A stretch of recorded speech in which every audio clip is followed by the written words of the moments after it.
आज के लेक्चर को शुरू करने से पहले कुछ लाइन जो है मैं बताना चाहूंगा कि मिट जाएंगे गुनाहों के तस्वुर इस जहां से अगर हो जाए यकीन कि खुदा देख रहा है। अगर वाकई में पाकिस्तान को उस खुदा पर बिलीव है, विश्वास है कि खुदा जो है वो तेरे कर्म देख रहा है, तो तू गुनाह नहीं करेगा। लेकिन उसको यकीन है ही नहीं, उसको विश्वास है ही नहीं, इसलिए जो है वो गुनाह करता है। 26/11 का जो हमला है उसको आप लोग अब तक भूले नहीं होंगे और हम लोग भूलेंगे भी नहीं। 26/11 के हमले को और पठानकोट का जो हमला हुआ था इसको रिसेंटली कंडेम किया गया है क्वाड की मीटिंग के अंदर। आज हम लोग इस लेक्चर में यह देखने वाले हैं कि क्वाड की मीटिंग में आखिरकार क्या स्टेटमेंट जो है वो रिलीज किया गया है। जब 26/11 का हमला हुआ था तो वो हमला कहां कहां हुआ और कितने लोगों की मौत जो है उसके अंदर हुई थी। तो चलिए शुरुआत करते हैं हम लोग आज के लेक्चर को। आज का लेक्चर 3 पैरेलल घटनाक्रम से जुड़ा हुआ है। सबसे पहली घटना हुई थी एससीओ की मीटिंग, उसके बाद में होता है G7 समिट और उसके बाद में क्वाड की मीटिंग होती है। ये जो एससीओ की मीटिंग है इसमें पाकिस्तान के जो विदेश मंत्री हैं, फॉरेन मिनिस्टर हैं, वो पार्टिसिपेट करने के लिए गोवा आते हैं, वो पार्टिसिपेट करते हैं। एस जयशंकर से कोई मुलाकात नहीं होती है, केवल जो है वो खुदा हाफिज होकर अलविदा कह देते हैं इस देश को। उसके बाद में G7 समिट पे आते हैं। G7 समिट जो कि 19 मई से शुरू हुई है, जो कि जापान के हिरोशिमा शहर के अंदर अभी चल रही है। G7 समिट विकसित देशों का समूह है, डेवलप्ड नेशंस का एक ग्रुप है जिसके अंदर भारत तो शामिल नहीं है, लेकिन भारत लंबे समय से जो है उसमें पार्टिसिपेट करता हुआ आया है। और इसके साथ में है क्वाड की मीटिंग। क्वाड की मीटिंग बेसिकली होनी थी ऑस्ट्रेलिया के अंदर, लेकिन वहां पर नहीं हो पाई क्योंकि यूएसए का जो ट्रेजरी डिपार्टमेंट है उसने यह अनाउंस कर दिया था कि आप लोग यूं ही जो है पैसा बर्बाद करते रहे तो 1 जून तक जो है वो यूएसए दिवालिया हो जाएगा। तो ऑस्ट्रेलिया की बजाय, वहां जाने की बजाय जो बाइडेन ने यह कहा कि हम लोग जो है वो G7 की मीटिंग के साथ में ही क्वाड को जो है करवा लेंगे। तो G7 की मीटिंग के अंदर ही हुआ है क्वाड की मीटिंग और वहीं पर एक स्टेटमेंट जो है वो रिलीज किया गया है जिसको अभी हम लोग देखने वाले हैं। क्वाड जो ग्रुप है वो बेसिकली 4 देशों का समूह है जिसके अंदर ऑस्ट्रेलिया, यूएसए, इंडिया और जापान जो है वो शामिल है। तो चलिए चलते हैं अपने लेक्चर की तरफ। रिसेंटली मोदी जी जो है जब उसमें पार्टिसिपेट कर रहे थे तो उन्होंने कहा कि पठानकोट और 26/11 का जो हमला है उसको हम लोग जो है वो कंडेम करते हैं। Quad gives big statement on 26/11 और पठानकोट अटैक।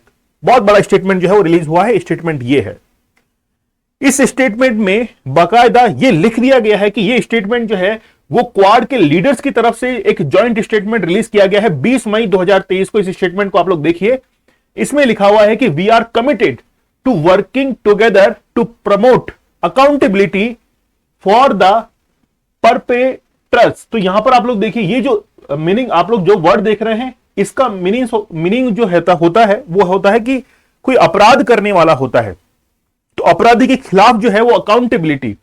जैसे हम लोग टेररिज्म की बात करते हैं तो बेसिकली जो टेररिज्म खास तौर पर पाकिस्तान से जो समर्थित है, जैसे 26/11 का हमला हुआ, पठानकोट का जो हमला हुआ है उसी को यहां पर कंडेम किया गया है और इसमें एक चीज को रेफरेंस लिया गया है, यूएन सिक्योरिटी काउंसिल 1267 जो है सैंक्शंस को यहां पर जो है वो इसका सपोर्ट लिया गया है।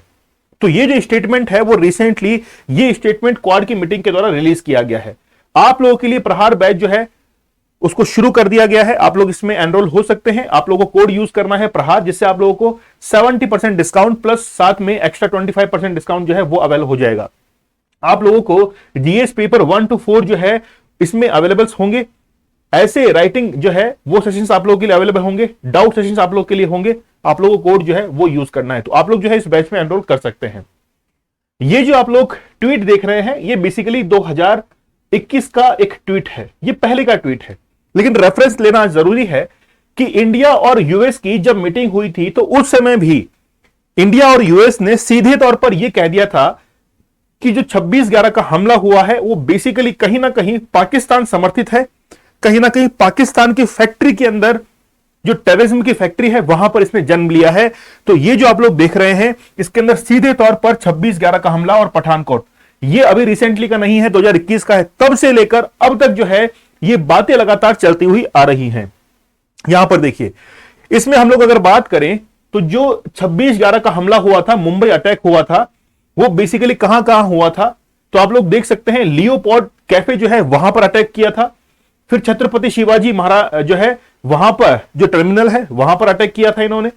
फिर ताजमहल पैलेस जो है वहां पर होटल के अंदर इन्होंने क्या किया था, अटैक किया था। ओबेरॉय होटल के अंदर, फिर कामा हॉस्पिटल के अंदर, नरीमन हाउस में, मेट्रो सिनेमा के अंदर और सेंट जेवियर कॉलेज जो है यहां पर जो है लगभग 8 जगह पर ये टेररिस्ट अटैक हुए थे। भूल नहीं सकते हैं हम लोग।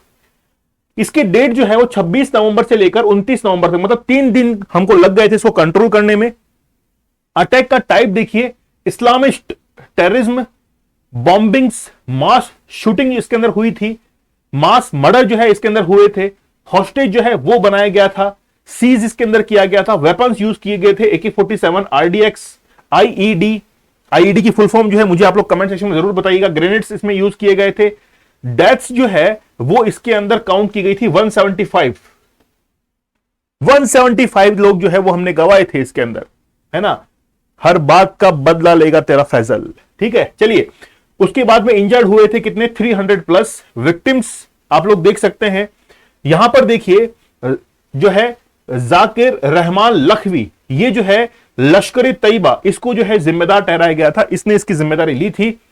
डिफेंडर्स आप लोग देख सकते हैं, ये आप लोग जो है इसमें देख सकते हैं। मोटिव आप लोग देख सकते हैं, इस्लामिक टेररिज्म, ये इसका मोटिव रहा है। तो ये 2008 का जो है वो हमला है। एस जयशंकर, ये जो है वो एससीओ की मीटिंग की, जब मैं आप लोगों के लिए लेक्चर रिकॉर्ड कर रहा था तो उस समय मैं सर्च कर रहा था कि आखिरकार चल क्या रहा है, तो उसमें मुझे मिला कि एससीओ की मीटिंग में जब एस जयशंकर साहब जो है वो भुट्टो का स्वागत करते हैं, तो उस समय उन्होंने कॉन्फ्रेंस के अंदर बड़ा जबरदस्त जो है वो बयान दिया था। मुझे लगा कि आप लोगों को जरूर दिखाना चाहिए। उन्होंने कहा कि as a foreign minister of an SCO member state, Bhutto Zardari was treated accordingly, मतलब सीधे तौर पर वो नाम लेकर जो है वो टारगेट कर रहे हैं। इसमें लिखा हुआ as a promoter, justifier and spokesperson. इन्होंने स्टेटमेंट देते वक्त मैंने सुना, इन्होंने कहा कि as a promoter, justifier and sorry to say, ये कहते हुए फिर कहा कि spokesperson of the terrorist industry, मतलब पाकिस्तान को सीधे तौर पर एससीओ की मीटिंग में एस जयशंकर साहब ने ये कह दिया कि आपके यहां पर टेररिज्म की जो है वो फैक्ट्री लगी हुई है, ठीक है, which is the man stay of Pakistan, ठीक है, सीधे तौर पर बयान है। His positions were called out and they were counter including at the SCO meeting itself.